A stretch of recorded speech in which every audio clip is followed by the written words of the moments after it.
Hello NASCAR fans, Kazzgarella here to bring another DFS NASCAR video. This week we are at the Daytona Road Course. Before we get into the picks for the truck race tonight, I want to tell you a little bit where you can find my content for NASCAR.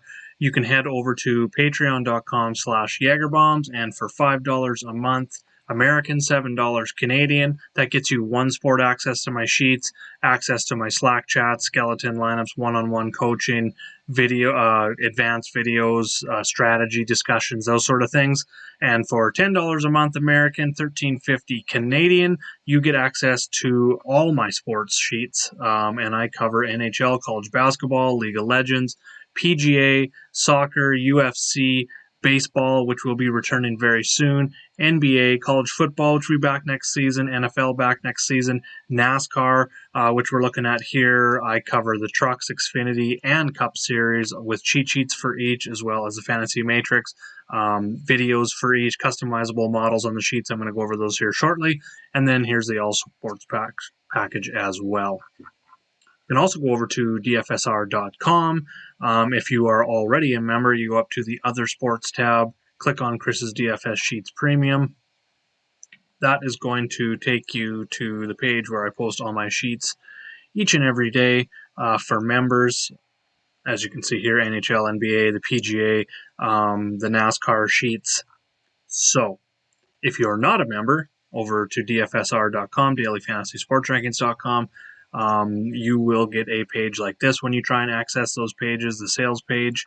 You can see our member packages down below. Classic $14.95 gets you access to the chat room, gets you access to my cheat sheets, gets you access to the standard stats for all sports. Pro package $29.95 gets you access to all those things, plus it gets you access to the optimizer, which we have for NBA, MLB, NFL, NHL, and PGA. So with that, let's jump into tonight's race. We've got the Truck Series starting things out on Friday night. We are here for the BrakeBest Brake Pads 159 at the Daytona Road Course. This will be the second race that the trucks have raced on this road course. They raced here last year. That was the first time they introduced this Daytona Road Course. As well, this is only the fourth road course race since the start of the 2018 season. They raced twice at Bowmanville in 2019 and 2018. Canadian Motorsports Park, Canadian Tire Motorsports Park, used to be Bowmanville there as well. So, a couple plays that I'm looking at are actually, before we get into these plays that I've got posted here, let's look at the sheet if you are new to the sheet. So normally you're going to see, and you will see for other races, a lot larger track history. I look at the last 10 races finishes, laps led, average finish, DK average, FanDuel average. There's only DK for the trucks and Xfinity. So what we see here is the finish from the one race that they have raced here, laps led in that race, DraftKings points. What I'm really concentrating on this week is the track type history, looking at road courses. It's a small sample for the Truck Series. Truck Series is always going to be a lot more variance for sure. There's less laps. There's only 44 laps in this race. But for the main part, I'm going to be looking at guys that do well on road courses. It's going to go the same for all three series. You're going to see track type history very high in my models. So then, to start out the year, the light blue section here, that is this year's form. Of course, that is the Daytona race. I am putting zero weight into that for this week. Totally different tracks, different strategies, somewhat different strategies. We'll get into that here shortly. And then we're looking at, if you want to look at how each driver did in this series last season, or to see if that driver was a regular last season, you can see that here, 23 races. That was full-time drivers. This is all the stats from there. And then we've got the qualifying for this race. You also see that here to the right of the DraftKings price. Track history. This is just ranking all the stuff that we just talked about. Track type history, 2021 form and 2020 form. So I've got 50% of my model on track type history, 30% on qualifying, and 20% on that small sample size one race here last year. Normally, I would go more on qualifying, like in the Cup Series. I'm a lot higher on qualifying. We don't really have a lot of sections to go off of here, but this is kind of what I'm looking at here. I might even go down to 20 here and then just put like some form on last year, total form. Just simply because if we look at the race last year here at the Daytona Road Course, there was only 4 drivers who started top 10 to finish there. 3 were inside the top 5, and then Lessard was 10th. The winner, Creed, came from the 14th position. We had Crafton, who started 12th, finished 4th, and then 17th, 16th, 30th, 22nd, 23rd. So there is some opportunity to get some of these better trucks up front, or some of these better road course guys up front with some place differential. So that is one thing I'm going to look at this week, starting with Brett Moffatt. He's number 2 in my model overall. He's starting 21st, which I definitely like here. He pops in pretty much everything that I'm looking at.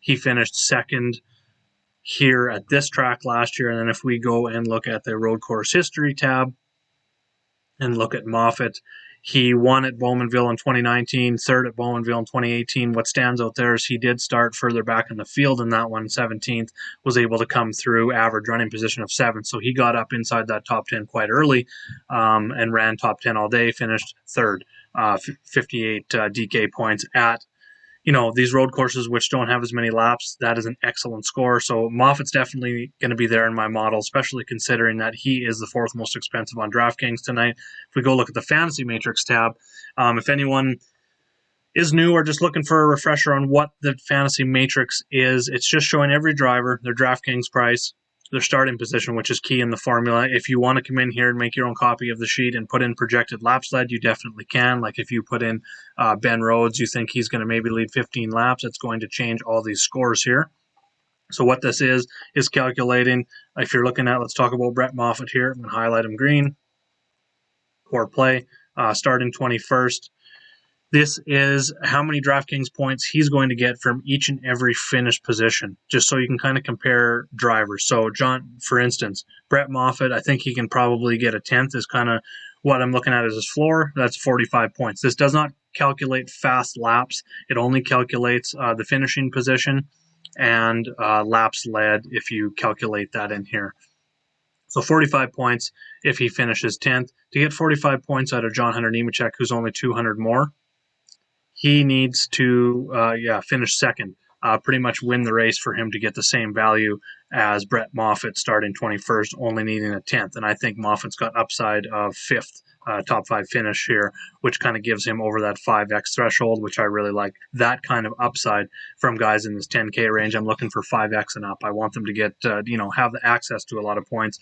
Austin Hill would make sense as well. He's a little more expensive, but pretty much the same upside. But Moffatt's been a little better on road courses, and he's a little bit cheaper, so that's why I'm leaning Moffatt as my core. Moving down, I like Matt Crafton. He's starting 9th, so he doesn't have as much of the place differential upside. He finished 4th here last year at this race, and if we go look at that here, started 12th, finished 4th. High, he led there for a while, so as you can see, there was 6 drivers that it's actually more than that not necessarily led a lap, but got up to at least first position, whether, sometimes we see that happen with pit changes. But Crafton definitely had the lead there. Average running position of 6th during that day. So that was very good to see from him. And then if we go over and look at his road course stats altogether, 4th here, 11th at Bowmanville, started 10th at that one, but 30-plus points. Started 4th in Bowmanville in 2018, finished 5th at 38 points. So he's kind of, we're looking at about 40 points from him, which kind of puts him in that 7th, 8th, and I think he's got that top 5 upside. You're looking for about 45 points for that 5X. That's a 4th place finish. He could get a little bit more points with fast laps, but that's kind of what we're looking at as a 4th, 5th place finish from Crafton. I think that's totally doable. He's going to be a core play under 9K on DraftKings. Rafael Lessard pops in the model. He's 4th overall, starting 12th. He finished 3rd here last year, almost touched 50 DK points. And if we go look overall, he's just right above Crafton in average finish on the road courses, 3rd and 10th. So looking for at least a 10th place finish out of Lessard, which is just ahead of him, gives you 2 place differential points, gives you 33 fantasy points. We're kind of looking for 40, so we'd like to see an 8th place finish out of him, which I think is totally doable. I think he's got that top 5 upside as well. So at that price, at 8K, definitely looking at Lessard tonight. Johnny Sauter, I'm not exactly sure where he's going to shake out in terms of ownership with some of these other guys, being that he finished 21st here last year. But if you look, we'll just search him here real quick.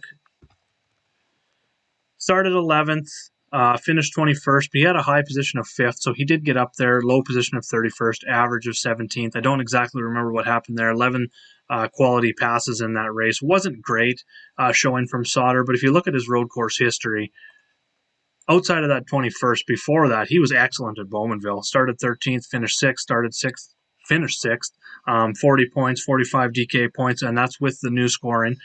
So if we're looking at a 6th place finish, 5th, 6th place finish as his upside, that's 50 points. If we can get 50 points at 7,800, that is going to be excellent. So I really love the upside here. That's why I labeled him as a GPP play. Not sure on the ownership. I might end up going to a core play with him. You can really build some nice lineups tonight with these guys in this mid-range. And then a couple values that I like, Tanner Gray and Kazzgarella. First of all, Tanner Gray, he's only got that one road course race. It was here. It was 15th place finish. He started in 33rd, so there is some, even if we look at a 15th place finish out of him, we'll just scroll over here, starting 33rd, 15th place finish gives him 46 points. 46 points at 7,200 is tremendous. We're really looking for about 35 to 40, which kind of we're looking for about a 20th place finish from him. I definitely think he's got upside. 15th to 20th is kind of like 18th to 20th would be his floor, and at like 12th to 15th, I'm kind of got his upside at, which puts him at really good returns at only 7,200. So he's going to be a value play for me. And then I talked about Kazzgarella at 7,100. He's got no road course history in the trucks. But if we go look at his Xfinity, he at the Charlotte Road Course last year in the Xfinity Series, he crashed out early on after it was actually into the final stage, I believe, it was lap 44. But before that, at Elkhart Lake in 2020 and 2019, he finished top fives in both of those. Charlotte Road Course in 2018, he finished 8th there. So he has had some success in the Xfinity Series on road courses, and 7,100 starting 24th. Even, we're looking at about 35 to 40 in that area again. They're looking at like a 12th to 16th, 13th to 16th place finish is kind of what we're looking at to get a good return out of Growler here. And I think he's got top 10 upside for sure, which puts him in that 50-point range and tremendous return at his price. So those are going to be some of my core plays early on today. I'm going to post some Prize Picks plays in chat later on. They haven't been posted on the site yet. If you want to sign up for Prize Picks, give that a try. Use my code below. You're going to get that match bonus when you sign up. And then I have plays, discussions. I have new tabs for the NBA sheet, some coming for the PGA and NASCAR sheets, that sort of stuff. Videos upcoming with that as well. So hit me up if you have any questions about Prize Picks. Other than that, stay tuned to the Slack chat later on today. I'm going to post a few notes about some drivers, and then I will post my 2 or 3 driver skeleton core as well. I'm going to have 2 of those tonight for GPP formats. Thanks for watching, everyone. Make sure to like, subscribe, and we'll see you in the next video.